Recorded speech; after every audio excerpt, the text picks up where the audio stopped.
When you have established clear and firm internal boundaries, now you're ready to set external boundaries.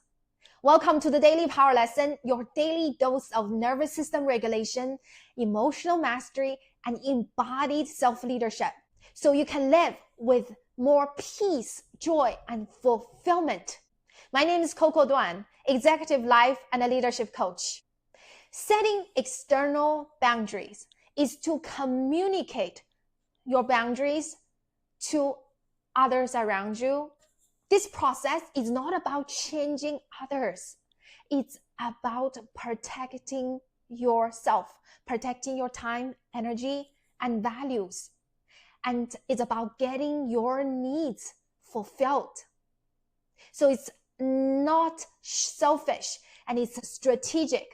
Only when your needs are met, you can show up with more energy and vibrancy so that you can be the better version of yourself. That's a gift to everybody around you. How do you communicate these boundaries to others? I'll give you 3 steps.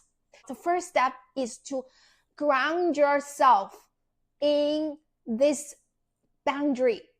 Be clear about what this boundary is and why it's important to you. Let's say the boundary you have is that you want to stop working at 6 p.m. versus 7 p.m. That is your boundary. That's the first step. Be clear about that and grounding in that. The reason why you're doing that is because you want to protect your evening time. You want to get enough rest so that you can show up more fully the next day.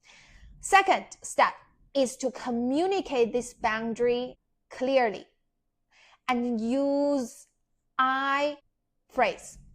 Don't start with you because it's not about changing others. Because I'm going to stop working at 6 p.m. Can you please stop sending me text messages or Slack messages or emails by 6? No, because they can do whatever they want, but it's about you. What you are going to do is that you say, I'm going to stop responding to Slack messages and emails at 6. If you want anything, after 6, I will take care of it the next day. So that it's not about blaming others and it's not about changing others' behavior. So it's all about you. Communicate that. And then why you're doing that? Because you say, I want to protect my evenings and I want to get enough rest so that I can show up more fully the next day. Now, the third step is going to be probably most challenging.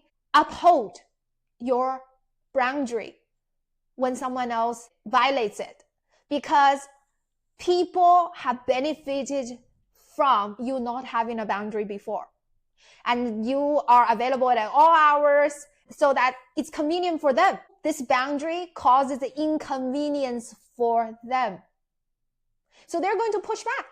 So they may still slack you after 6 p.m. and want some information from you.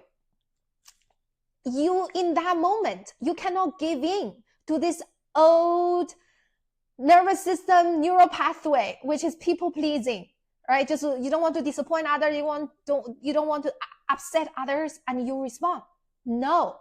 So you need to stay firm.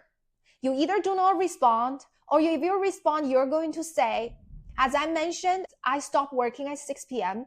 and I'm going to get back to you the next day during the working hours. Only when you honor it, then others will respect it. But if you don't honor it yourself, of course, other people will not take it seriously. So this process sounds simple, but when you do it, it's going to feel really, really uncomfortable. It's going to be very triggering. I knew because that was my experience. I've experienced all of that. So there's a couple of key things you need to remember. One is discomfort is normal. It's the vulnerable part of you being activated. Is this vulnerable part of you afraid to upset and disappoint others? It's going to get activated. That's one. Second, remember, this people pleaser, that protector part of you is not in the driver's seat anymore. You are. The wise adult, you is taking the charge now. And you know why you're doing this.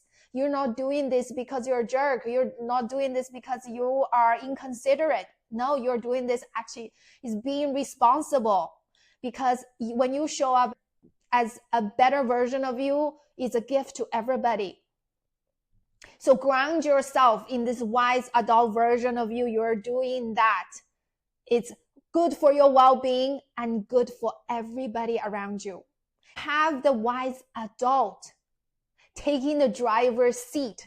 Once you do this more and more often on a consistent basis, then you're building this muscle of self-trust, and your nervous system is learning. You can be trusted. This wise adult version of you can be trusted to take care of the vulnerable part of you. With that, it's going to get easier and easier, and your life is going to get better and better. And that's the only path to a life with more peace, joy, and fulfillment. Thank you for watching this lesson.